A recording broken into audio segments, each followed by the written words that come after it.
हरियाणा विधानसभा चुनाव को कुछ ही दिन बचे हैं और ऐसे में चुनावी सरगर्मियां लगातार तेज होती जा रही हैं। हरियाणा के यमुनानगर के जगाधरी की बात की जाए तो यहां पर भाजपा के उम्मीदवार कंवरपाल गुर्जर के प्रचार के लिए उत्तर प्रदेश के मुख्यमंत्री और बीजेपी के स्टार प्रचारक योगी आदित्यनाथ आने वाले हैं।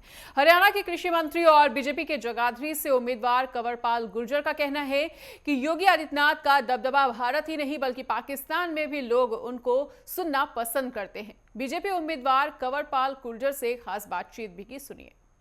हरियाणा विधानसभा चुनाव को लेकर सरगर्मियां तेज हैं। इस वक्त मेरी मौजूदगी यमुनानगर के जगाधरी में है।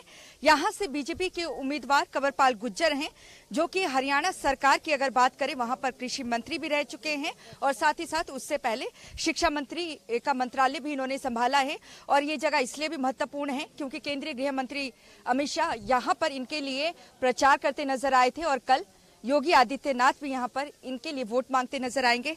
सर, क्या लगता है, बड़े बड़े नेता आपके लिए प्रचार कर रहे हैं, क्या हैट्रिक लगा पाएंगे? नहीं, बहुत बहुत धन्यवाद। देखिए, केंद्रीय गृह मंत्री जी आए, उनका बहुत बहुत शुक्रिया। और अभी योगी आदित्यनाथ जी ने जो समय दिया उसके लिए भी उनका बहुत बहुत शुक्रिया है।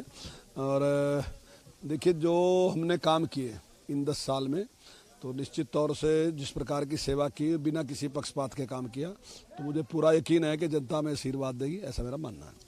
इस बार चुनौतियां ज्यादा है सर। एक तरफ सत्ता विरोधी लहर है तो दूसरी तरफ अगर हम बात करें, आम आदमी पार्टी भी सामने खड़ी है, कांग्रेस भी खड़ी है, जजपा गठबंधन भी खड़ा है और साथ ही साथ बीएसपी भी खड़ी है। किनसे चुनौती मान रहे हैं इस वक्त? देखिए, मेरा मानना है कि जो एंटी इनकम्बेंसी शब्द है ना जी, वो एंटी इनकम्बेंसी तब है जब आदमी सरकार बनती है और उसके बाद लोगों के बीच में नहीं जाता और जो लोगों की अपेक्षाएं उन पर खरा नहीं उतरता।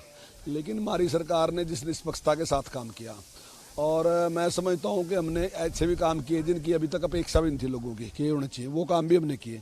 योगी आदित्यनाथ भी आ रहे हैं, क्या लगता है कि उनका जो प्रचार है उसका असर पड़ेगा? देखिए, योगी आदित्यनाथ जी का पूरे देश में जलवा है, पूरा देश बनी आजकल तो बाहर के मेरे हैं।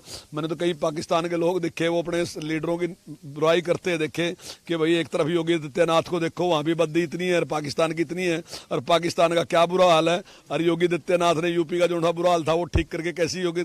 तो योगी आदित्यनाथ का जलवा पूरी दुनिया में है और आज भारत में पूरा जलवा यही वजह है सर उन्हें प्रचार के लिए जगाधरी आपने बुलाया? नहीं, देखिए, हमने बड़ी रिक्वेस्ट की कि वो हमारे यहाँ आए और मैं समझता हूँ जितनी जनता है ना जी, हर आदमी योगी जी को देखना चाहता है, उनको सुनना चाहता है, तो मैं समझता हूँ निश्चित तौर से बहुत लाभ होगा। मैं सर, जिस तरीके से कृषि मंत्रालय भी आपके पास है, आप लोग एक नारा देते नजर आ रहे हैं कि हरियाणा पूरे देश में एक राज्य बन चुका है जहां पर 24 फसलें एमएसपी में खरीदी जा रही है। भूपेंद्र सिंह हुड्डा जी का जिक्र आप अपनी रैली में कर रहे हैं, वो कह रहे हैं कि हरियाणा में तो 24 फसलें उगती ही नहीं। देखिए, जो 24 फसलें हैं उसमें हैं, हमने वो सारी फसलें कर दिया।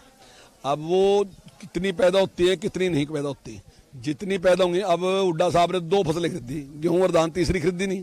बाजरा हमने खरीदा, सरसों हमने खरीदी, कपास हमने खरीदी, हमने मूंगफली खरीदी, हमने मूंग खरीदी, हमने चना खरीदा, तो हमने सारी फसलें खरीदी। लेकिन जब सरकार मार्केट में आती है ना जी, हमारा कोई टारगेट नहीं होता, हमारा टारगेट होता है कि किसान का शोषण नहीं होना चाहिए। बिल्कुल सर, देखिए, हम जिस तरीके से रामखेड़ी गांव में खड़े हैं, किसानों के बीच हैं और एक प्रचार ये भी किया जा रहा है बीजेपी को लेकर कि किसान नाराज चल रहे हैं, गांव में प्रचार के लिए बीजेपी उम्मीदवारों को आने नहीं दिया जा रहा है। कैसा रुख आप देख रहे हैं? नहीं, बिल्कुल कहीं कुछ नहीं है, किसान कोई नाराज नहीं है, किसान बहुत खुश है। जितना काम हमारी सरकार ने किसान के लिए किसी ने नहीं किया इतना। सरकार चाहे उसकी डायरेक्ट पेमेंट देने की बात है, चाहे उसके फसल खराब होने के बाद मुआवजा देने की बात है, चाहे उसको दूसरे अन्य लाभ देने की बात है, उसको 0% पे उसको कर्जा देने की बात है, चाहे अगर वो फसल बदल के बोता है, मान लीजिए उसने पॉपुलर लगाया उसको 7,000 देने की बात है, चाहे वो सीधे अगर धान की बिजाई करता है तो उसमें 4,000 देने। तो हमने हर जगह किसान की मदद की। आखिर में ये बताते चले, भारतीय जनता पार्टी का मुकाबला हुड्डा साहब के चेहरे के साथ है क्या? क्योंकि आप भी बार बार रोहतक का जिक्र कर रहे हैं। नहीं, देखिए, मुकाबला तो ज्यादातर जो है वो कांग्रेस का और बीजेपी का ही है, लेकिन यहाँ पे ट्रेंगल मुकाबला है, तीसरा जो कैंडिडेट है वो भी है, लेकिन ज्यादातर प्रदेश में जो है वो मैं समझता हूँ कि भारतीय जनता पार्टी का और कांग्रेस के मुकाबला है। हैट्रिक के लिए तैयार हैं? देखिए, हम पूरी तरीके से तैयार हैं। जिस ईमानदारी के साथ हमने काम किया और जिस प्रकार से हम लोगों के बीच में रहे, तो मुझे पूरा यकीन है कि जनता जो है हमें आशीर्वाद देगी और तीसरी बार भी भारतीय जनता पार्टी यहाँ चुनाव जीतेगी। बहुत बहुत धन्यवाद, बहुत बहुत शुभकामनाएं आपको सर। धन्यवाद जी। कंवरपाल गुज्जर जी को आपने सुना, जो कि 2014 में भी यहाँ से जीते हैं, 2019 का विधानसभा चुनाव भी जीते हैं यहाँ से, और अब देखना होगा कि 2024 का विधानसभा चुनाव क्या वो जीत पाते हैं या नहीं। अगर जीतते हैं तो इनकी ये हैट्रिक होगी। कैमरामैन विकास के साथ नेटवर्क 10 के लिए जगाधरी से ईशा ठाकुर।